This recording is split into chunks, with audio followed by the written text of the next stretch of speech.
This video is brought to you by Miniature Market. Thousands of board games, discounted prices, miniaturemarket.com. Hello my friends, it's the Game Boy Geek here. Today it's all about the bombs. But we're not dropping bombs, we're just building them in hopes for it someday, well, they might explode. Today we're talking about a sequel to a very popular game that I love, Manhattan Project Chain Reaction. This is a tiny little card game that was on Kickstarter that is just for 1 to 5 players, and you're trying to essentially chain cards' abilities together to build the bombs to be the first to 10 points. Let me show you how it's played. I'll see you on the other side.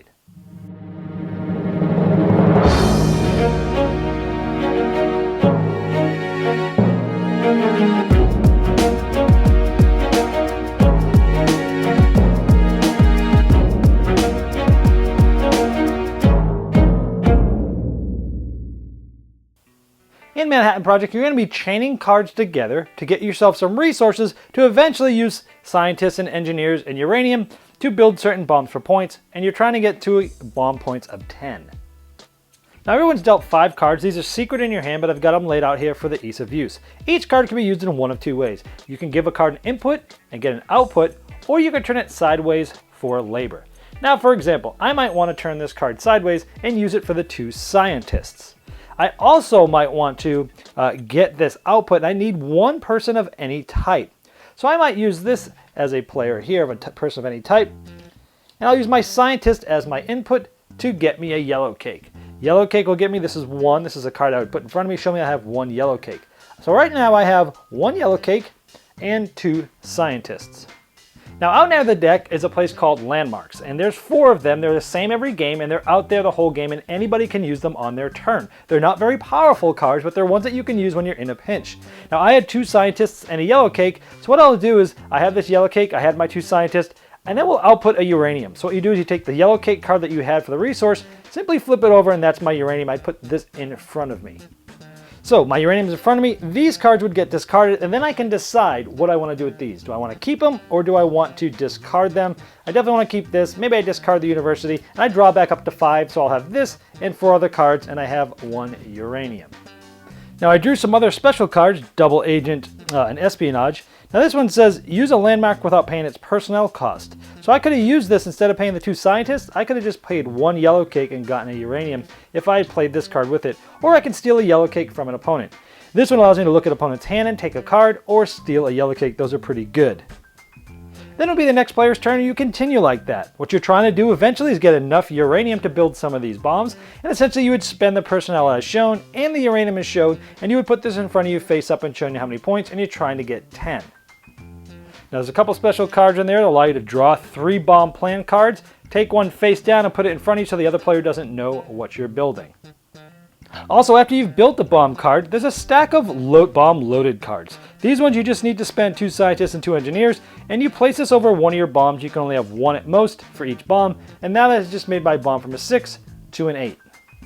Now in this game there's cards of different strength. For example, 1 of anybody will get me 1 yellow cake, but if I have 3 engineers, I can get 5 yellow cake. If I have a scientist and 1 yellow cake, I can get 1 uranium. But if I have 2 scientists and 5 yellow cake, I can get 3 uranium. So there's lots of different ways you can go at it, little by little, or you can try to go for the big chunks, but getting these guys can be kind of hard.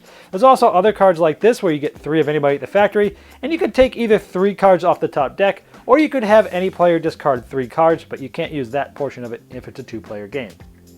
Now here's a way of chaining things together interestingly. Now whenever you play a guy up here for personnel, they can only go to that card. If you have too many, they can't go to another card. So this scientist makes 3 scientists.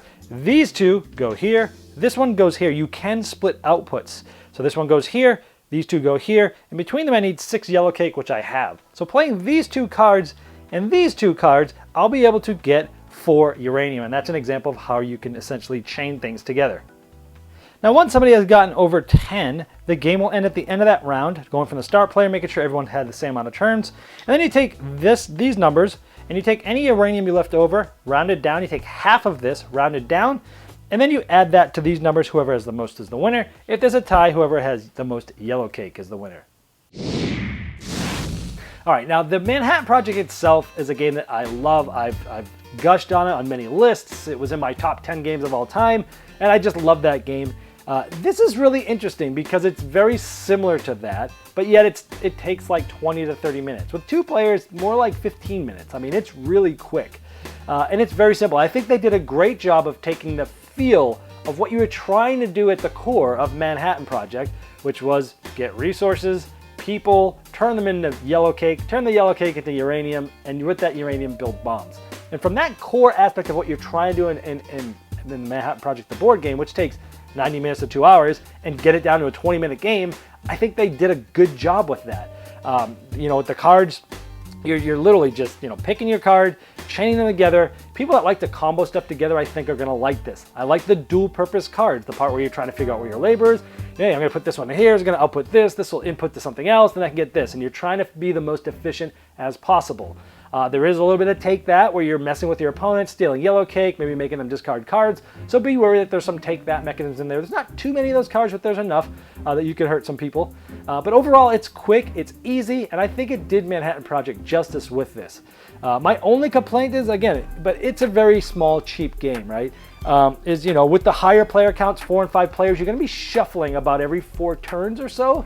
And that might be a little bit much for somebody, but again, I'm nitpicking here because it is a small game and you're not paying that much for it. So it's okay in my book to be able to do that for such an inexpensive game, but you will be shuffling a lot more in 4 or 5 player games. If you're okay with that, that's fine too. But it didn't ruin the experience for me. It's just fine. You just got to shuffle more. But I enjoyed it. It's good. It's not like I'm not going to bring it out every day, but if I want to get that flavor and feel of Manhattan Project, but I don't have the 90 minutes or 2 hours to spend, and I want a pretty light game that gives me the same flavor, gives me sort of comboing together, it's a good little game. And that is Manhattan Project Chain Reaction. This video was sponsored by Miniature Market's Review Corner. The Review Corner features podcasts, video, and written game reviews by gamers for gamers. Miniature Market, the online gaming superstore. Thousands of board games, discounted prices. Check them out at miniaturemarket.com. I'd like to thank each and every one of you for backing me on Kickstarter and making this season become a reality. I'd like to especially thank those here that have backed me at the credit level. Now, these video reviews are also available by audio on our podcast. It's the intros and the final thoughts on GameBoyGeek.com. Click podcast.